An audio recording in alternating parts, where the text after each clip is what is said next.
I don't know how to describe it other than like a demon type of sound. But it's silhouetted, hulking, every bit of 5.5 feet wide, 13 to 14 foot tall, pitch black. The one thing that ran through my mind when I had this encounter was I don't have a big enough gun. Your host, two-time witness and field researcher for more than 40 years, William Jevning. Welcome to Creek Devil. Welcome. This is a series of stories being brought to you by William Jevning and being narrated by Jim Sower. Story number 1, Australia. Bigfoot spotted in bush near Sydney, April 15, 2009. Australian News, April 2009. Two backpackers on a year-long trip around Australia got the fright of their life last week while they were out trekking in the bushland in the vicinity of the township of Leura, not far from the well-known Katoomba landmark, the Three Sisters. It was early evening, and by the ladies' own admission, it was a bit late to be by themselves in the bush. Ingrid Schoen, 23, of Germany, and Addie Hansen, 22, of France, decided to head back into town when they heard the breaking of branches and loud footsteps heading towards them. Ingrid turned on her torch to light the track in front of them, and at this point they both claimed to have seen what they now describe as Bigfoot charge away into the distance. Admittedly, we did not get a close look, but we think that what we saw looked like the American Bigfoot, basically covered in hair and about 2 meters tall. It definitely had no clothes on and was not human. Ingrid told All News web reporter Jaden Cassidy, "We were petrified and almost lost our way back in our nervous state," Ingrid commented. The Blue Mountains is believed to be the home of a creature known as the Yowie, basically Australia's version of Bigfoot or the Yeti. There have been many recent sightings there. Prior to the arrival of Europeans, local Aboriginal tribes were certain of its existence. Aboriginal communities still living in the Blue Mountains, along with some other locals, continue to believe that the Yowie might be out there in the vast expanses of Australia's Great Dividing Range. This is the end of the first story.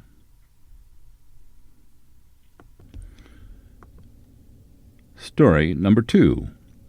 BBC's Online. So Weird, Lionel's Guide. The Ape Type. They're all big, they're all hairy, they're all colossal cocktails of man, ape, bear, and occasionally goat, but they're all over the world. Yeti in the Himalayas, Sasquatch and Bigfoot in North America, Yaren in China, Nguoi Rung in Vietnam, and the Yowie in Australia. Most of the time they're more frightened by the spotters, but they're not always harmless. An adventurer named Bauman was working as a trapper with a friend in the Wisdom River area in Montana. One night, when Bauman got back to camp, he found his friend dead. There were huge bite marks on the body, and the man's neck had been snapped by something with far more than normal human strength. A few days before the tragedy, they had both seen a strange humanoid creature which they reckoned was about 7 feet tall. And this story was reported by President Roosevelt, so it must be true. American presidents don't lie, do they? In 1924, Al Ostman claimed to have been abducted by a whole tribe of Sasquatch. He was asleep in his sleeping bag when one of them picked him up like a rag doll and carried him away. As the creatures made no attempt to harm him, Ostman, who always kept a loaded rifle by his side when he was out alone in the wilds, did not wish to harm them. He finally got away by giving snuff to their leader and running away while the Sasquatch chief was sneezing uncontrollably. Many disturbing reports of the Yeti, or abominable snowman, a close cousin to Sasquatch and Bigfoot, have come in over the years from the Himalayas. In 1974, on a plateau 14,000 feet up near Mount Everest, 19-year-old Lakpa Sherpani was knocked unconscious as she tried unsuccessfully to defend her yaks from a Yeti which killed several of them by twisting their horns until their necks were broken. This story comes to us from BBC Online. The end of story number 2. Story number 3. Alaska Magazine, September 1998, Volume 64, Number 7. Nathan, the Brushman, by Velma Wallace. Sasquatch, or something like it, appears in the legends of the northern Athabascan Gwich'in people as Nathan, the Brushman. Is he a myth, a monster, or a lonely man? The Nathan was held in fear and admiration, although none could swear he ever actually saw one. If someone dared say that they did, people laughed, yet some believed. It is said that the Nathan, also called Brushmen, were men who were ostracized from the group for disobeying tribal rules. The rules of the wandering Gwich'in bands were simple and stern because survival was their main concern. The rules helped the people to survive their harsh environment, but they also were social requirements meant to keep peace. Some men, and occasionally women, did not abide by the rules, so the band leaders would ask the person to leave. The condemned person usually tried to prove he could survive without the group, but isolation taught otherwise. Physically, survival was possible. Emotionally, the human craved companionship. The rejected person would find himself slipping into the guise of a Nathan. He would hover behind bushes, spying on people. If he became lonely, he tried to kidnap a woman and sometimes succeeded. Others saw Brushmen as non-human, but with human appearances and magical powers. For instance, the Brushman possesses the ability to use mind power to lull you to sleep and then steal your loved one. Even after contact with Western culture, the Gwich'in people believe that the Brushman still exists. In the late 1800s, an infant was said to have been stolen by a Nathan and later returned. Although the Nathan was feared, he also was romanticized. As a teenager, my mother often wished that she were stolen by a Nathan. My husband told of a time when he hunted above the mountains in Chandlar country, and large, dark, and dressed in skins, this thing appeared from the woods and knelt down to drink water from a stream. Jeffrey called out to him, wanting to believe he was just another hunter. The startled man looked up and then ran away. Jeffrey told others, and they laughed, for what was the typical response to anyone who said that they saw a Nathan? Despite people's skepticism, not long ago a sensible couple traveling down the Porcupine River spotted a man walking alongside the beach. When he heard their motor, the man disappeared into the willows. The couple searched the area, but found only moccasin tracks. Later that fall, in Fort Yukon, meat and fish that hung on drying racks were missing. People said it couldn't have been dogs because there would have been tracks, and camp robbers, gray jays, blue jays, and stellar jays, always leave a mess. Again, even in modern times, the myth of the Brushman sends excitement through the heart of small Alaskan communities. Perhaps the spirits of those long ostracized and rebellious individuals still do roam the land, searching for food and companionship. Copyright Alaska Magazine, September 1998, Volume 64, Number 7.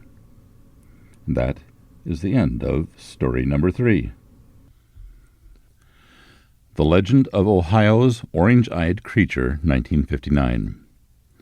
Old Orange Eyes was allegedly an 11-foot-tall, 1,000-pound Bigfoot creature that is said to live in central Ohio, on a lonely road called Lover's Lane, where it stalked teenagers. The Orange Eyes creature first gained notice on March 28, 1959, when 3 teenagers observed a huge, hairy, orange monster rise from a ground fog at Charles Mill Reservoir, near Mansfield. Then, 4 years later, the beast appeared again, and this time it was witnessed by several people. Scientists were not sure where this creature lived, but it is assumed that the beast might have lived in a tunnel in Cleveland's Riverside, where it lived in peace for more than 25 years. Then, suddenly, in the 1940s and 1960s, highway construction destroyed the tunnel that Orange Eyes was alleged to be living in, forcing the creature to live in a stretch of forest behind the Cleveland Zoo. Finally, a group of teenagers invaded the creature's habitat on April 22, 1968, and chased the creature armed with baseball bats, flashlights, and ropes, and went into the forest to try to capture and kill the creature, but they found no sign of the beast. June 1991, Old Orange Eyes appeared again, and this time the beast ran past two people fishing near Willis Creek, scaring the daylights out of them before disappearing. It was said the way to find this creature was on Ruggles Road near Blue Ridge, and if the creature was there, it would appear curious. Witnesses of the orange-eyed creature say that there is no monster, just some crazy hermit or trademark feature by nailing two round orange bike reflectors to a stick, or teenagers using Christmas tree lights, flashlights, to frighten one another. Courtesy Andy Ramirez, Saturday, June 23, 2001, 10:38 a.m. This sounds like an urban legend, and it may also remind you of the Big Head report from Richland County, Ohio, vintage 1978. This is the end of story number 4.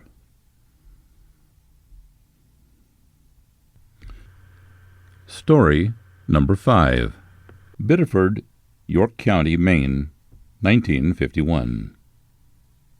Suddenly, there he was, less than 15 feet in front of me. I am a 73-year-old man, and when I was 13 years old, I was on a holiday with my parents in Biddeford, Maine. It was a sunny, chilly day in April. I told my parents I was going for a walk along an estuary leading out to the ocean. When I came close to the flowing, chilly water, I saw a winding stream with sandbanks rising 5 feet in front of me. As I climbed up on one bank to look at the water a few feet in front of me, I saw a figure floating on his back, coming in with the tide. I'd say we spotted each other at about the same time, so I had just stepped up onto this dune from the land side.